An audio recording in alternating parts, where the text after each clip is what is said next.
एक किसान की फसल बारिश और ठंड की वजह से बार बार खराब हो रही थी। उसने भगवान से प्रार्थना की कि अब से मौसम उसकी जरूरत के हिसाब से चलना चाहिए। भगवान ने तथास्तु कह दिया। एक प्रचलित कथा के अनुसार पुराने समय में एक किसान की फसल बार बार खराब हो रही थी।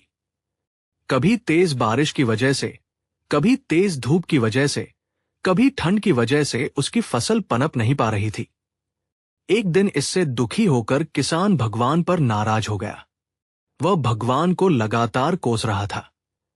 तभी वहां भगवान प्रकट हुए। किसान ने भगवान से कहा कि भगवान, आपको खेती की बिल्कुल भी जानकारी नहीं है। आपकी गलत समय पर बारिश कर देते हो, कभी भी तेज धूप और ठंड बढ़ा देते हो। इससे हर बार मेरी फसल खराब हो जाती है।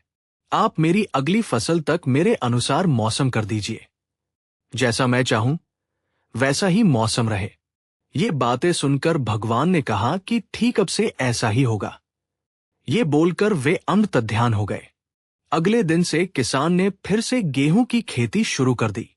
अब जब वह बारिश चाहता था तब बारिश होती, फसल के लिए जब उसे धूप की जरूरत होती तब धूप निकलती।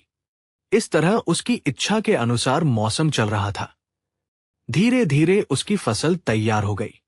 हरे भरे खेत को देखकर किसान बहुत खुश था। जब फसल कटाई का समय आया तो उसने देखा कि फसल की बालियों में गेहूं थे ही नहीं, सब की सब खोखली बालियां थी। ये देखकर उसने फिर से भगवान को याद किया।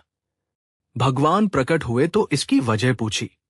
भगवान ने कहा कि तुम्हारी फसल ने बिल्कुल भी संघर्ष नहीं किया है, इसी वजह से ये खोखली हो गई है।